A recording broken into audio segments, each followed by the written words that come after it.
videos not ever played or not given to YouTube that are all that same old story of, oh, poor me, my meditation doesn't work anymore.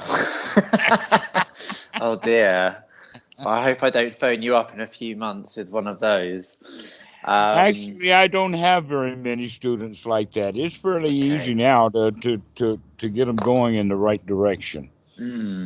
Well, I feel since we've started speaking, which is probably about 6-8 weeks ago, my practice has just exploded. So I'm very, in a good way, good exploded, not bad exploded. I was about to teach you that.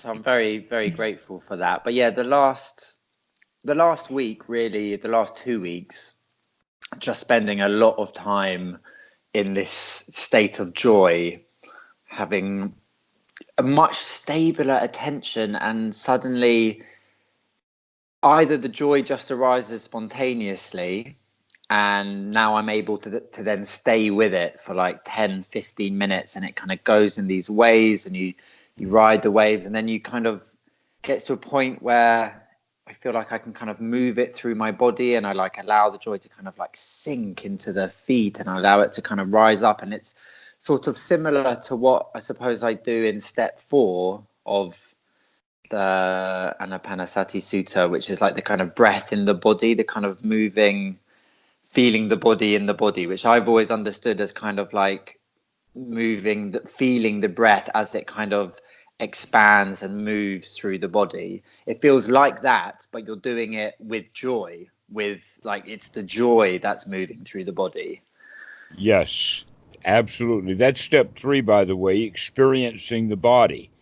But we don't have calming is step 4. Sorry, yes, step 3. The experiencing, though, is, let us say, for most people who read it, it has very little meaning. The word experiencing something doesn't have very much meaning to it.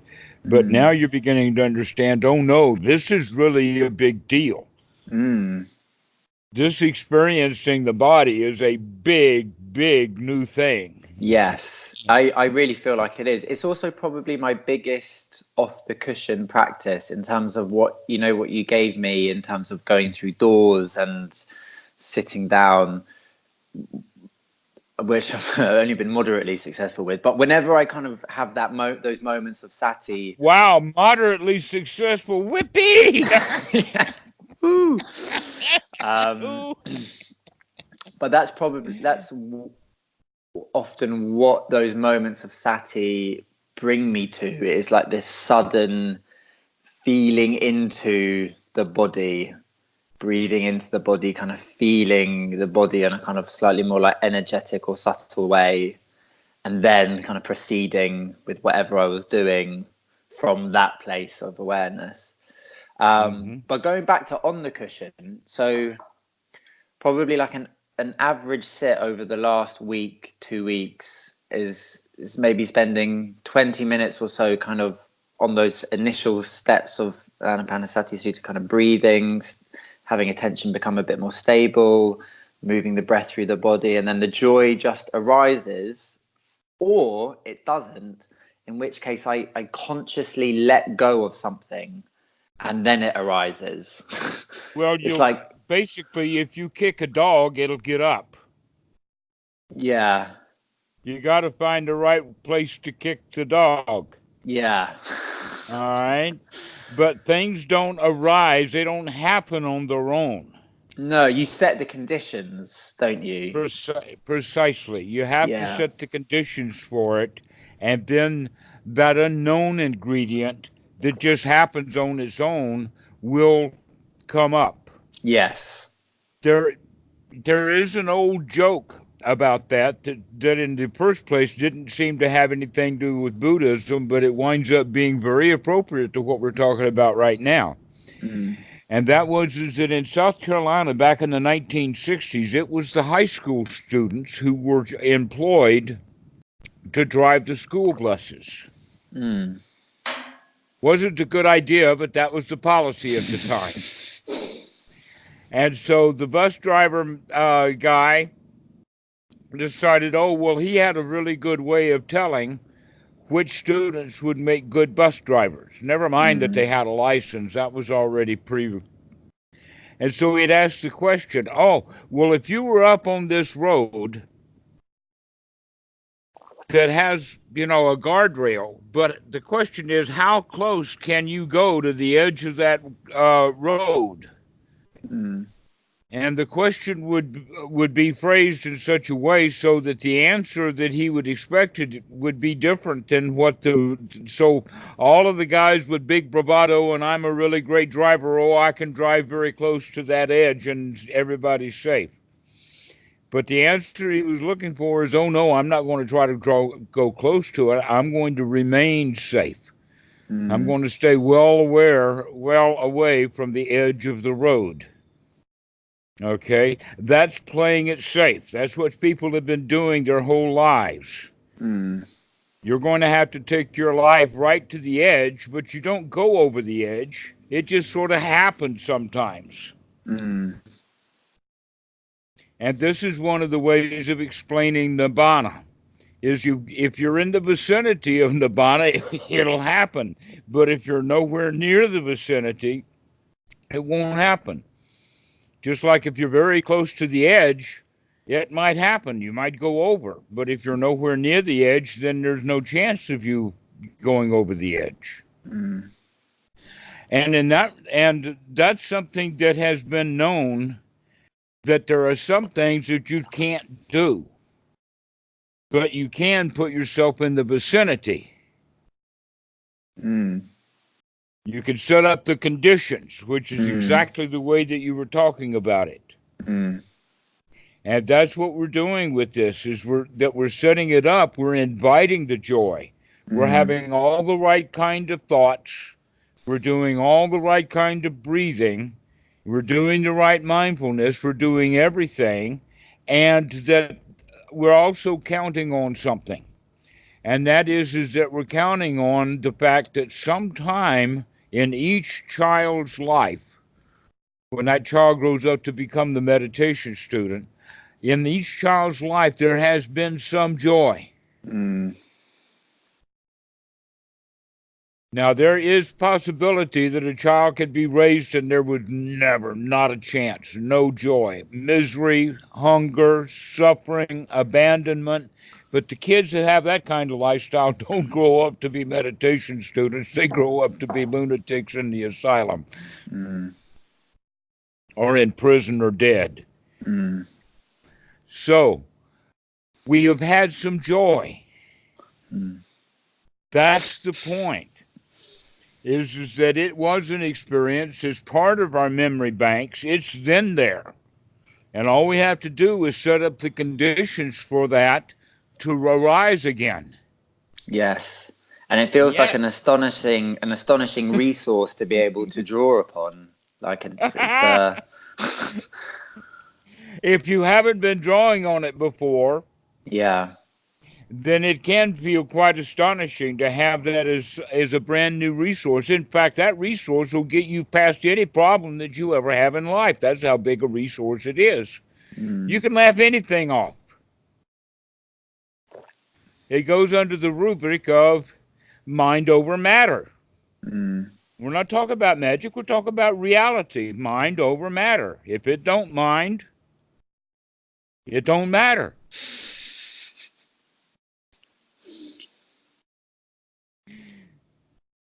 If you don't mind, it don't matter. That's mind over matter, and that's big time.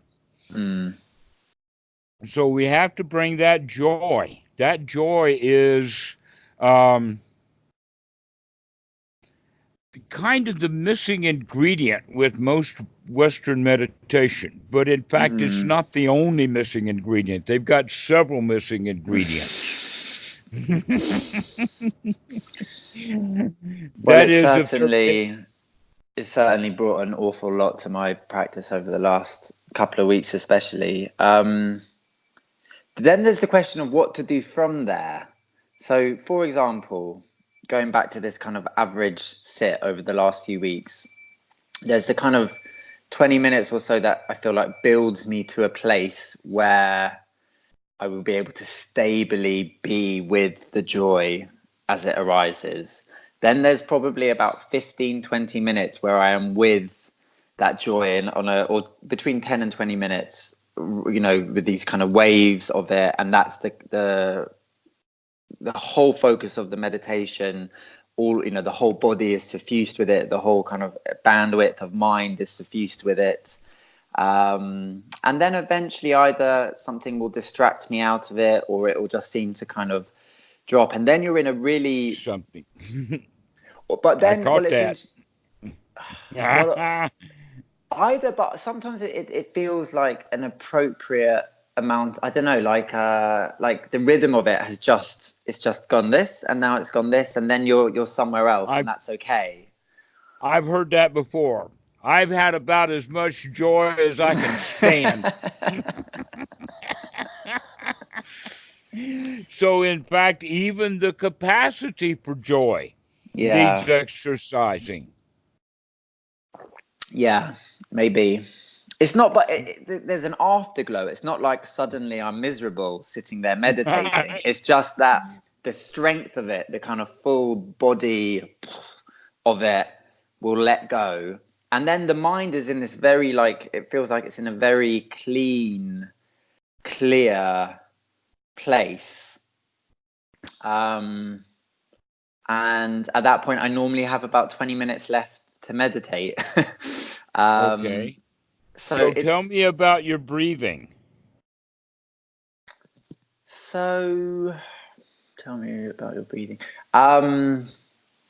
During the joy kind of predominating part, is it appropriate to call that jhana? You kind of checked in with that the other Yes. day. Yeah, because Sure. that's if that's not it, what would be? Yeah. Okay, I just clarifying. Something weird has happened with Western Buddhism, and I'm not sure whether the roots of the cause of this comes from Asia or not. Yeah. But for somehow or another, I really think that it's a Western mindset, and that the mindset comes from Christianity, because the things about Christianity are way up there. I mean, Jesus is at the top of a ladder that's got no rungs. Okay. And so when we hear about that, we can either understand that it's magic in the sense that it's all idealistic, it's all ideas, it's all concepts, and it's not to be put into or counted on as being real. In other words, we become skeptical. And skepticism is something that we need a lot in Buddhism when you're actually practicing, because much of Buddhism has become magical. And in fact, the jhanas themselves have become magical in one way. Is that the people who desire jhana the most are the ones who want to prove to themselves that rebirth exists, and that they've heard that if they do the jhanas, and when they come out of the jhanas, then they'll have rebirth experiences, or having rebirth while they're having the jhanas. And so I see that a lot. This is all magical thinking. This is very much like, instead of driving that school bus close to the edge, they're over on the other side of the road in a ditch. Because they're wanting something that's magical. They're wanting something that they can't have. And that's where jhana then got the idea, or the people then got the idea, that all jhanas are very, very difficult to do. But if you read the actual example, boom, pit pie. I need my D. Cup, good cup.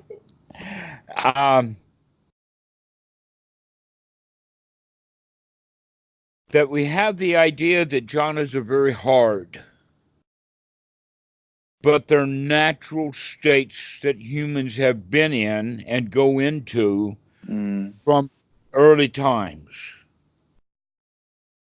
They're natural, normal states that occur when the circumstances are right.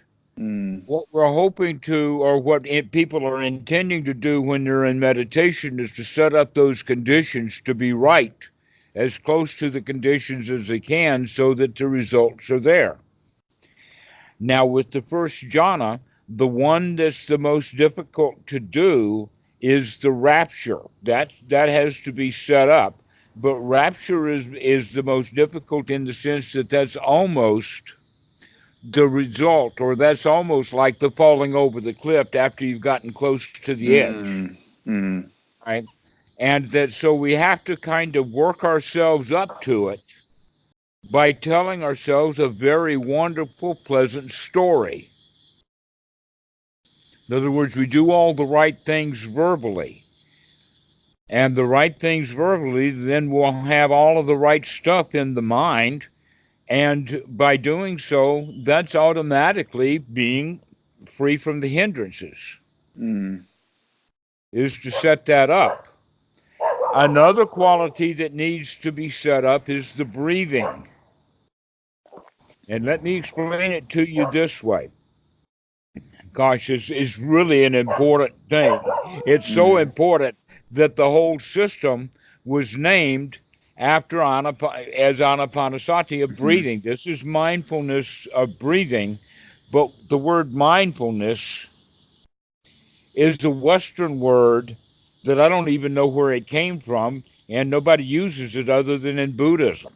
Mm. But the original anapanasati, which which is basically saying remember to breathe. Mm. Remember to breathe. Now, there are many different places where we can see that deep breathing is important. One of the ways would be that when you're out of breath, like you've been running or hill climbing, and the body will go into a natural state of breathing, and sometimes it's hard to what they call catch the breath. Now, what they mean by catching the breath is getting it to go back to normal, because this uh, out of breath kind of breathing is Mhm. a lot of hard work. Mm. But it has the quality of doing its job. Now, what is the job? The job is to get the blood oxygenated, Mhm. at least back up to a normal level, because this is a place where the body is starved with oxygen. Mhm. All right. But getting it back to normal is not what we want to do in meditation. We want to kind of supercharge the blood so that we can get enough oxygen to the best part of the brain, Mm. because it really does operate very well when it's very well oxygenated. Mm. And so we need to learn to breathe correctly. And so this is one of the things that I kind of add last. Basically, what I do in the beginning is talk about it in a general way and get the students to remember, because sati's the number one thing. And Mm. then we start gladdening the mind and getting that going. But now we're working on, okay, we're going to go after that winner, that the strong part, the lion, the you can do this, and the glow and the good feelings that then will arise from that kind of place, especially if you've gotten the body energized. Mm. So working with the breath and working with the mind together then will put um, the, let us say, the feeling system in the right state, so that we're no longer feeling glum, down, sad, angry, depressed, frustrated, all of those kind of feelings. Sure. Instead, we're setting that situation up for that child to experience that boundless joy, the kind of joy that makes you want to jump up and down in the air. Mm. So, we need to set that up. And it does occur.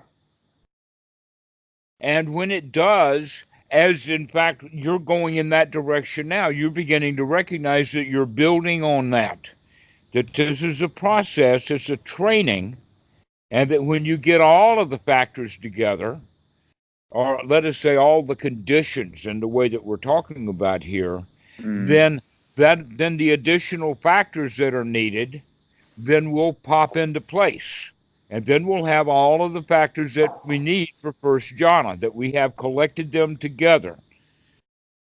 And the five points of the first jhana is to have a mind free from hindrance. Mm. Well, off and on, you've had a mind free from hindrance many thousands of times. What's the big deal? The big deal is you can keep the hindrances out and keep focused on things that are worthy of thinking about. Mm. That's the big deal. The second quality is first, in the sutras, they talk about it as seclusion. And the first kind of seclusion is seclusion by going away from the world and getting to the root of a tree or to a hut, empty hut, or in the meditation hall, whatever like that. But you get away from the world. And I'm not sure that getting away from the world in a big hall that has another 100 people trying to get away from the world is actually getting away from the world. Mm. The older I get and the more I see about retreats, the more skeptical I'm getting of them. Mm. But the first thing is to get secluded, to get away from it all. And the second one then is to get secluded again, to get it away from it all, but this time mentally. First, we get away from the world by basically closing our eyes and stop listening to the things around and start paying attention to what's going on right here. Mm-hmm. But basically, then we get into a brainiac situation. The human being just goes and thinks and thinks and thinks. We got to bring that to a stop and come to this present moment. In other words, what we're going to put that um, strong mind, that frontal cortex that's fully energized, we're going to put it to work. And we're going to put it to work paying attention to what's happening in the present moment in the sense of the senses. But we're not generally going to be using our eyes, but one of the things that we're going to really wake up is the body, Mm. especially if we're getting it energized almost to the point of tingling. Mm. Okay, so we Yeah. bring it tingling alive, and this is where anapanasati and pranayama yoga intersect. Mm. If not intersect, they're basically they're the root. That breathing has been the part of it all along, and that they know more and more about breathing in good health. In fact, for many, many years, the tobacco industry in the United States was able to keep the Surgeon General off their backs by providing correct evidence. And the correct evidence is that people who smoked less than 5 cigarettes a day were actually in general more healthy than the average folks. So we're It was taking only those after deep they started, breaths. because of that. You got it exactly. Now, much of what we think of as exercise being good is actually more appropriate to think about that the exercises that people are doing is more about breath control anyway. Mm. That, for instance, in weightlifting, there's a thing called a jerk, where you go by. It's a hard thing to do, but you have to change your posture to get it off the ground, and then when you get it halfway up, you got to change your posture again, and then you Yeah. get it into the air. Guess what the guy's doing when he's doing that? Is he jerking? He's either exhaling, Yeah. or fully already exhaled. Okay. That right before he takes the jerk. That's the last in breath he takes, and then it's Yeah. ah. All right. So snipers, in order to make a really good shot, they have to bring the body completely still. They have to go through a breathing exercise that gets them energized so that they can take the shot without breathing, Mm. because the breath itself is going to disrupt the movement of the hands and just so slightly enough to make the miss. This is also a lot to do with Zen and the art of archery, one of the toys I played with in my life. Mm. And so much of martial arts has to do with breathing. Now, the last story, the last antidote I'll tell you, had to do with the Navy SEALs, and this happened a few years ago. But they wanted to keep the training up to the same standards, but they wanted more people to pass their training course. Mm. And that they were running it around 25%, and that wasn't good enough. The Navy was spending a huge amount of money, so they thought they'd spend a few $1 million and do some research. And what they came up with was a lot of the training had to do with the guys would get afraid. I mean, you can imagine that you're up to your neck in swamp water in South Carolina on a cold Monday morning with that rifle in the air. What are you going to do? Hopefully, you're going to do some deep breathing, or the other possibility is you're going to get really cold and really afraid and Mm. really willing to fit this operation.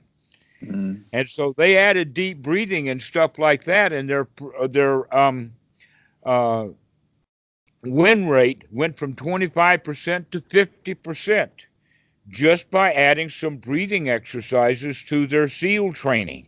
Mm. That is amazing. So that means that you need to start adding some breathing to your meditation. So, I'm training to be a yoga teacher, doing a 2-year teacher training.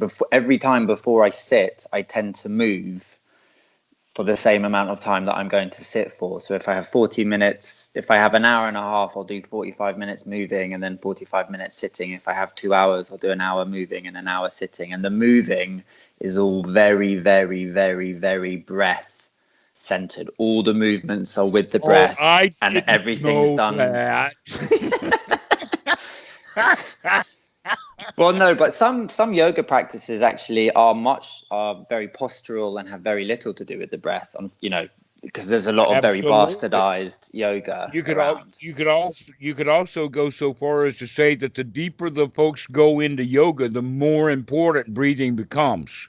Absolutely, yeah. Okay. The Um, more you deeply go into anapanasati of the Buddha, the more important breath becomes. mm, So let's work with it for a little while. okay. Okay. The first thing that we're going to do is to go back to that original thing that I was talking about, and that is what we call out of breath. Hmm. Now, it's not panting. Panting is what the dog does to cool off. That's Mm, the very fast breath. It's very shallow, but it does keep them oxygenated, but it keeps them cool. And that yeah. would be that's hard work for the humans, by the way. The dogs are good at it, but that's hard for humans. See if you can do that for 2 or 3 minutes someday. I mean, while you're Yeah. doing your yoga, do the Yeah. panting. Okay, but what humans do when they need air the most is what I would call the out of breath breathing. Yeah. And so now I invite you to do that with me for just a short moment. And then Okay. we'll do it a little bit more later, okay? Okay. And that is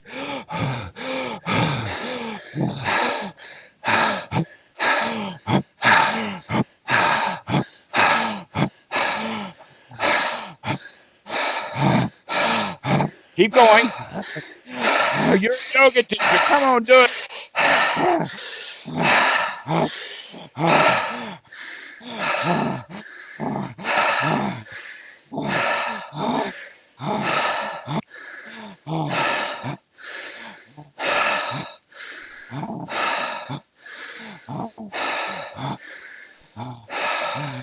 Okay, keep going.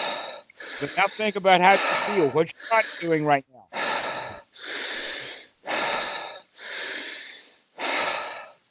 Okay, so tell me, how do you feel right now? So it brings everything alive. Everything's buzzing. Everything's pulsing. Everything's. That's what they call circular breathing. There's a lot of breath work practices that I quite, there's a lot of breath work practices, what they call it energetic, like biodynamic breath work and things like that, where it's like you do that breathing, you do it for like an hour, and your whole body kind of ends up kind of shaking, and you have very intense emotional kind of Been there, done surges. that. It was under Yeah. the name at that time of rebirthing. Yes, it comes under that name as well, I believe. Yeah. Mhm. So Yes. tell me about that breathing in connection to anapanasati. But unfortunately, the doorbell's just gone. I have a package arriving. Can I come back in 20 seconds time? I have to let the guy in and grab the package. I'm sorry about Yeah. that, but it'll be literally 20 Go. seconds. Go. Okay, thank you.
Thanks. Sorry about that. Okay, very interesting. I'm very interested to understand the intersection of those sorts of that type of breathing and that sort of breathing practice and the practice of anapanasati sutta. All right. There are some groups. In fact, I have a good friend. His name is Dhammarato. He's been a monk for 28 years and has lived at Wat Soen Mok since about the time that Bhikkhu Buddhadasa passed away. Mm, He knows Thai and he's read up on it and he's quite experienced.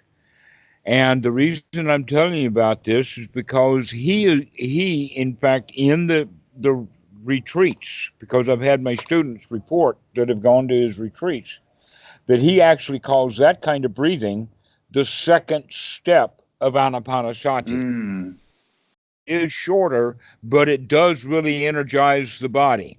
mm, There is a kind of step one of anapanasati that is called the long breath that I will teach you next. But mm, I will also to say that there is a third kind of breathing, and that third kind of breathing then would be normal breathing that we're doing when we're not watching the breath. And so that would be the kind of breath that I would call the short breath, or the second kind of anapanasati. That both the short breath that is actually taught at Wat Soen Mok. That's why he picked it up, and he rightly calls that short breath, in the sense that you're going to do this and that, mm, and in the process, you're going to first off, it's going to take some muscle buildup in a way that most people don't do. With yogas, you've already started doing that. mm, And so sometimes the students will think, in fact, that they're actually making their chest sore because of the kind of breathing. We don't need to do it that long, but we do need to do it enough to get the body completely and fully energized so that we can operate at that top level gear. But instead of all kinds of motions arising, like in the systems that we were talking about, here we're intentionally already making it the very best emotions that we can have.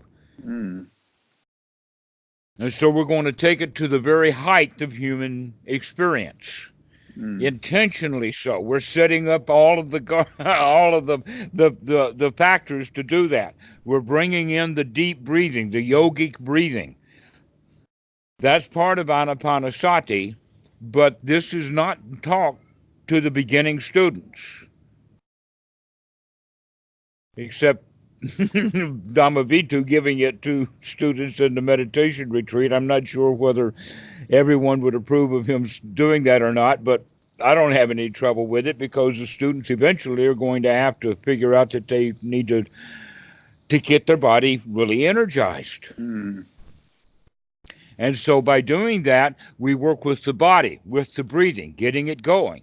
We work with Vedana. We work with the feelings by getting them going. We're not going to pay attention to old bad habit feelings that keep us unhappy. We're going to work intentionally with success, with the right attitude of joy, with uh, satisfaction. And so Mm. these are the way that we work with the feelings, and we also work with the mind by brightening the mind, gladdening the mind.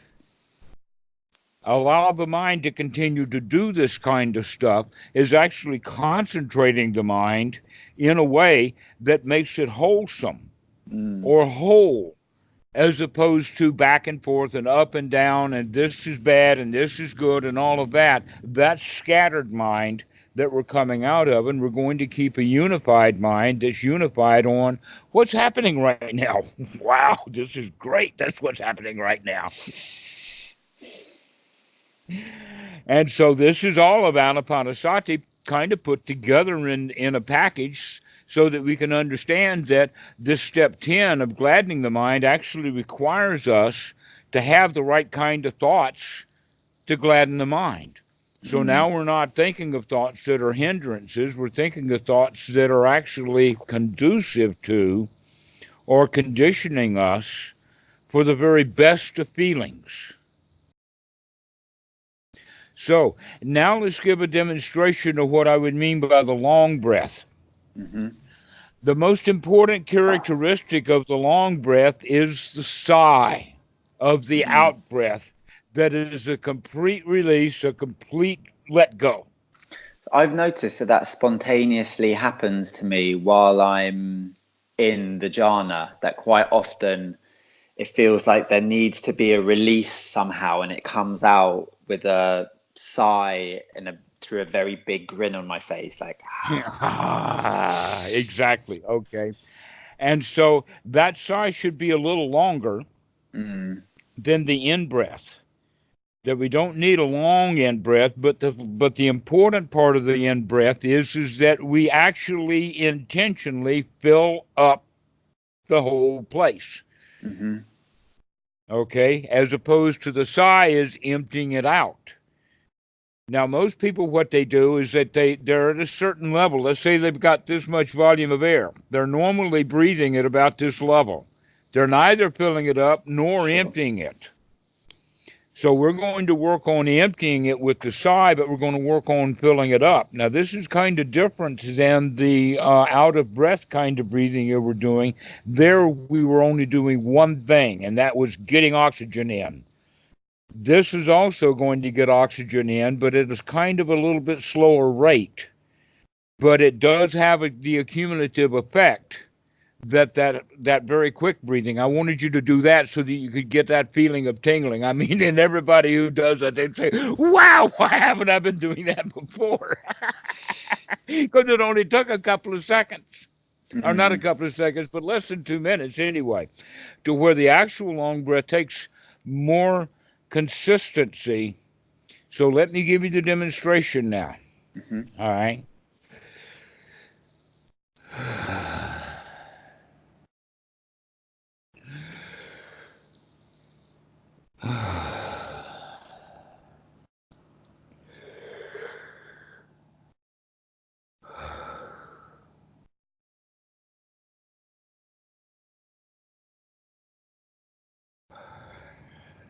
All right. What that does is it also makes the body um, more vibrantly alive because you're beginning to move muscles that are normally not being moved. Mm. You're doing exercising, but also, in a way, I was kind of wrong. That the breathing that I was just giving you, that I'm calling the long breath, actually does give you a buzz very quickly. It gives that buzz. So that's But through the that's mouth as well. both the Doesn't long and matter. the That doesn't matter. doesn't matter. But what normally happens is if the breathing passages are very good, then normally the in breath is through the nostrils and the out breath is through the mouth. Okay. The reason for that is because if the nostrils are free and open and whatnot, the nostril breathing has the quality of cleaning the air, warming the air, Mm. and getting it much more ready to where the mouth, if you're breathing in with the mouth, that's what dries the mouth out. Mm. Okay, but breathing out through the mouth because you're already got the air that you were breathing moisturized and full of all of the stuff that we're breathing out. Then when you do that out breath, it doesn't dry the mouth out so much as the in breath does. Sure. So ideally, you would say the in breath should be done more with the nostrils, and the out breath it don't matter. Just get it out. So how then to incorporate these two types of breathing into practice?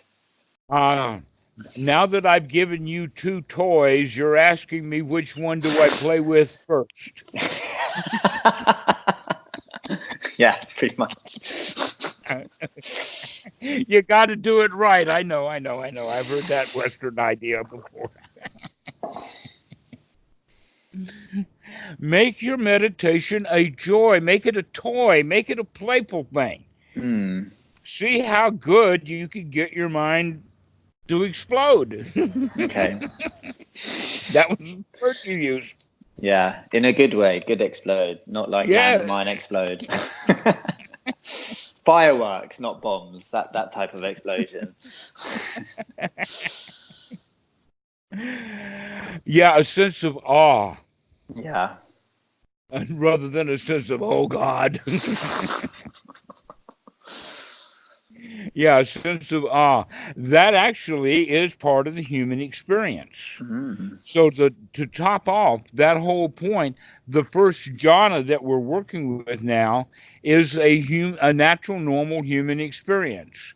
And the easiest way to see that is people who read books. If you could actually read a book from start to finish, then you've got to have some jhana in there someplace because most people, when they start a book, they start thinking about the book and then they stop reading the book. The eyes keep going along the page, but the mind is, that's not jhana.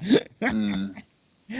But when you actually are able to keep the mind focused on what you're doing, that's an important quality. It's not the only quality of jhana, but it's a quality that people have. Now, there's something else involved with that, and that is that quality not only to stay focused on something, it also has the quality of interest. In other words, if you've got a book that's interesting, then and you're interested in the topic, then you can somehow get through the dry section. At least you can judge that that wasn't interesting or not. But if the whole topic is not that interesting to you, or you're just reading it because you've got nothing else to do, then the mind will gone. You have to have the interest in the topic. Mm. So, also true, you have to have interest in the body, in the feelings. You got to be interested in what you're doing with meditation. Mm. So that's an important quality is that interest. Okay. Well, what is that interest then that we're talking about? Can be thought of in several ways. One of that point is that interest, that overall, I want to know what this is. That's one's right view. That Mm. overarching, I really want to get this. This is good stuff. Not that I really want it in the sense of longing, but in the sense of I can do this. The attitude is we can do this stuff. And so that attitude or that view then is the important thing. And then this that's overarching, that interest in the topic. But then, even while you're doing it, you still have to remember, I have to keep coming back. I have to remember, I have to keep coming back. I have to keep coming back. But if I don't have that overall interest, Mm. then why should I come back? So Sure. right view is the force behind why we keep coming back and coming back and coming back. And now you're saying, and I'm going to have chest pain because I'm going to be working with my breathing too. I'm not really sure I want to do this anapanasati gig. The answer is you got to enjoy it first, and then it gets better and better and better. And since you've Mm, already gotten your yoga thing going, I'm just going to throw you right in, sure. which I've done today. Start playing with that breath. Mm, Start energizing. Start knowing the difference between what's ordinary breathing and what is this energized breathing, not in the sense of the activity of the difference of the breathing, but the results. mm, Recognizing, oh, I'm losing my tingling now. That means my breathing must have gone back to a more normal state. And what is the solution to that? Call you. And we go back into that breathing again.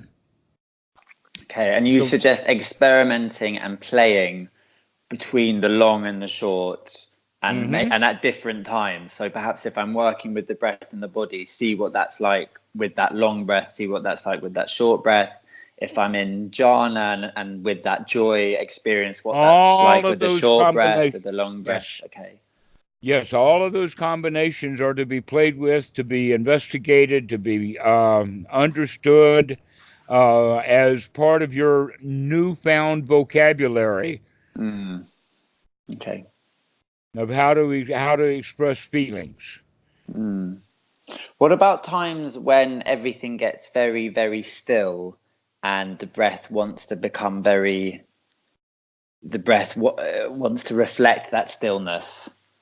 My instinct would be to then to allow that and not sort of. Yes, but if that place goes deeper for you, then good. But if that place for the breathing allows hindrances to come back to Mhm. mind, catch them quick Mm, and go back to the breathing. okay. Okay. And that would be part of the experimentation that I was just talking about. Play with Sure. that stuff, experiment with it through investigation that is curiosity itself. Mm. Can I one other question about curiosity and investigation, because I've noticed that those features have become more prominent in my meditation since the attention and is stabler. So, for example, things that I'm hearing and things that I'm seeing during meditation, in the last couple of weeks, I've found that often at those moments of stillness, say like after jhana or just at some point in the sit where everything's very clear and everything's very clean, I suddenly become very aware of shapes and colors moving on the backs of the eyelids and that kind of visual stimulation. And it's felt like appropriate to kind of rest my attention on those kind of moving, echoing, vibrating images and things, or things I that I'm. have a song for you. Okay. Just enjoy the show, which is what I'm expecting you to be doing anyway. That yes, there's some marvelous things are going to happen. Yeah, and same with hearing. Like suddenly, like it's they call it nada yoga, don't they, in certain traditions? Like suddenly, when things are very still, suddenly the ear just seems to become much subtler and attune to a kind of frequency or a kind of auditory vibration that suddenly just seems to be, I don't know, available. When those things happen, my instinct, and I presume you're going to reinforce this, is to go with that and Yes, give yourself over to that until the exactly. hindrances arrive, and then use the breath to energize again and perhaps Uh-huh. start. Yeah. So, in that regard, you're saying that you're staying in the senses. And yes, that's true. Your senses are here now. You cannot listen to things that you heard last month.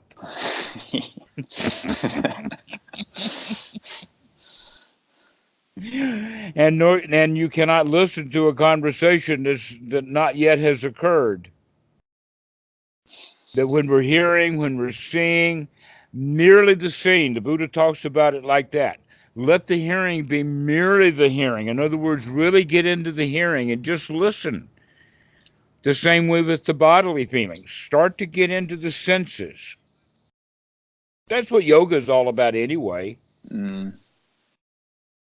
So is it's okay then if all of this is quite a kind of was like organic, moving sort of dance through the sit? I don't need to worry about, Precisely. yeah.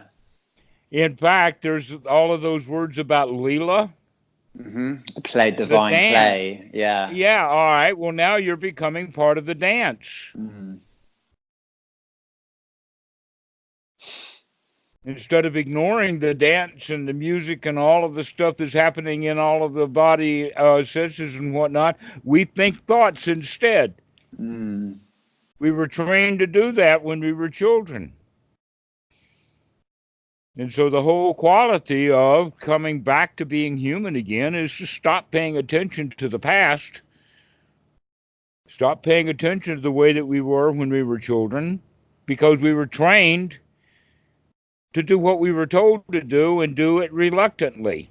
Mm. Now we're in a new training. Now we're training ourselves to do what we're told to do and do it joyfully.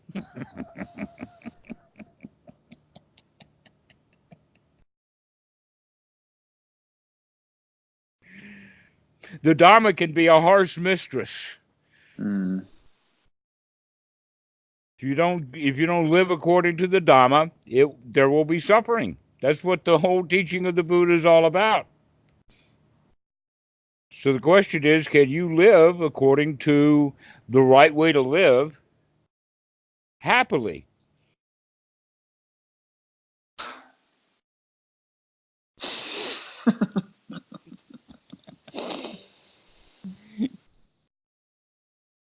Just a side example of that, by the way, is here in this house, Tam is the boss. So That who's I don't Tam? know. Tam is she's the matriarch of the family, Okay. and I'm the poor old grandpa, and that's all the information I have. Thailand's actually a matriarchal society, and I've really given over to that.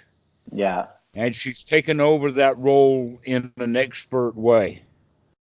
And so I do what I'm told to do, and I do it happily.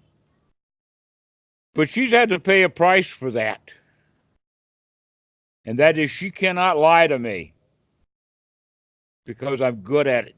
I'm good. And I caught her so many times that now, and that's a joke between us. She knows she doesn't lie to me about anything because she knows I'll catch her. Mm. So she's the boss and she can do anything she wants, but she can't lie to me.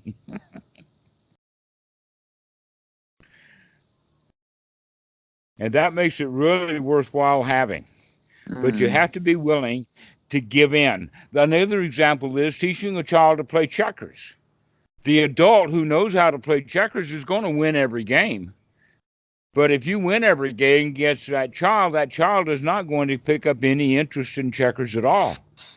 But if you let the child win, Mm. now, okay, so you've got that. Here's another example of it is that as children, we have to say yes because we're not strong enough to say no. Once we're an adult, we have the strength to say no, but we don't have the wisdom yet. Now, the strength of mind is when we understand that we don't want to do it, but it's the right thing to do. And so we do the right thing anyway, joyfully, Mm. rather than, okay, so the strength comes in being able to say yes. Mm. But the very weakness is to say yes and resent it. Mm. They call it like a close enemy or something, you know, when, Right. With the yeah, no is pure selfishness. yeah. The yes, I am part of the universe. Yes, I'm here. Yes, this is wonderful. Yes, yes, yes, yes. But children, we don't see that yes. We see it as I don't wanna, but I'm made to do it. And so now I'm in the habit of doing what I'm told to do and resenting it. And we all grow up that way. Mm. Mm. And so it does take the strength, that real strength, and you're developing that through the breathing, through the being able to control how you feel. Do you know how much strength that takes to feel the way you want to feel rather than feel the way that you're in the habit of feeling? How Mm, many people can feel the way they want to feel? Very few. mm. Seems like the more money they have, the less they're able to control their feelings. So if you want to learn how to control your feelings, don't be a politician. I don't think there's very much danger of that happening, to be honest, anytime soon. With the current batch as an example, I don't think anybody wants. It's not an attractive career path. Not an attractive career at all. Look how bad feelings people have. Yeah. Wanting to have, they want success. They want success, and they wind up getting caught. But look at the desire. The idea then is that, oh, they want power so badly that they'll join the presidency even though they know it's corrupt. Mm. And they tell themselves very elaborate, fictitious narratives about why that's an ethically laudable thing to do. Precisely, Oh, yeah. precisely. And we talk ourselves into it, but really the surface, the whole point is we're trying to escape from feelings of feeling bad that we started when we were children, and we're trying to escape from Do you that, but we know? never found it. And I'm giving you the path to escape from that. Yeah.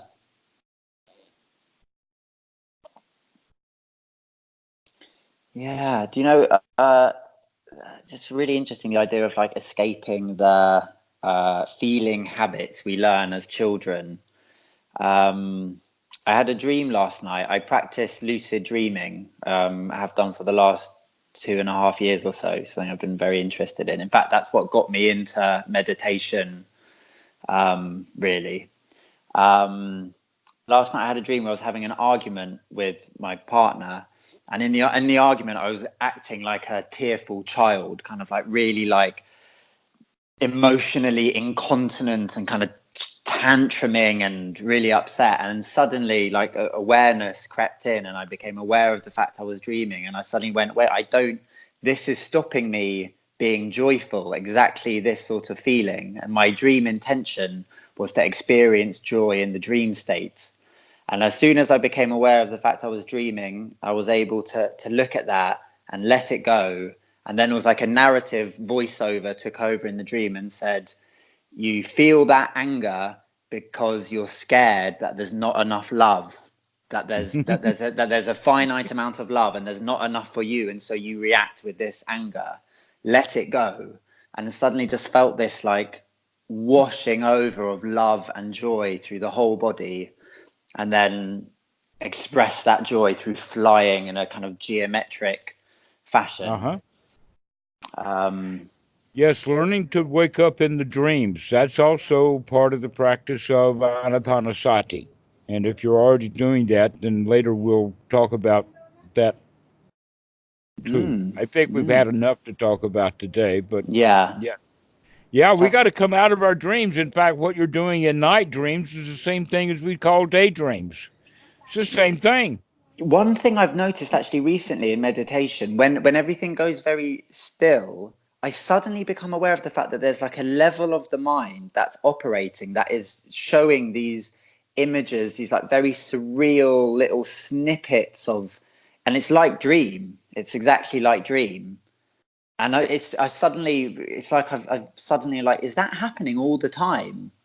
That there is like a part of the mind which is dreaming, and it's just that we don't notice it because we're so busy. And then suddenly when the mind goes very still in meditation, you suddenly become aware that there's a part of the mind that is projecting these little snippets of narrative and character and setting in these little Excellent. dream.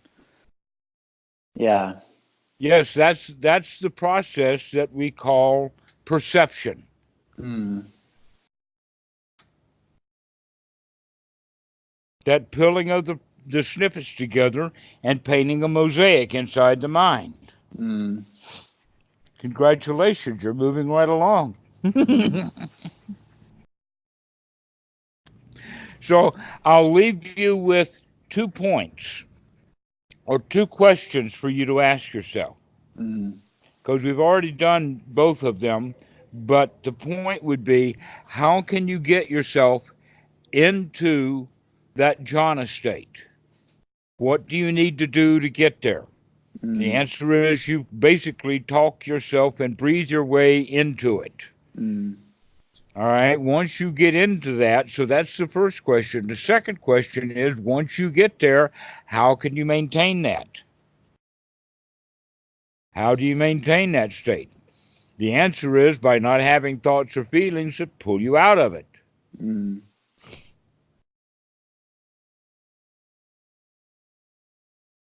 Okay. Okay. I look forward to playing with that and playing with the breath through that as Excellent. well. Yeah.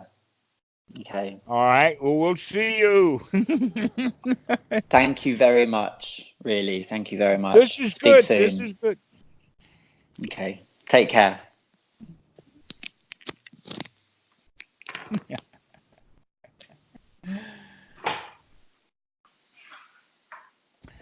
Hey, mama.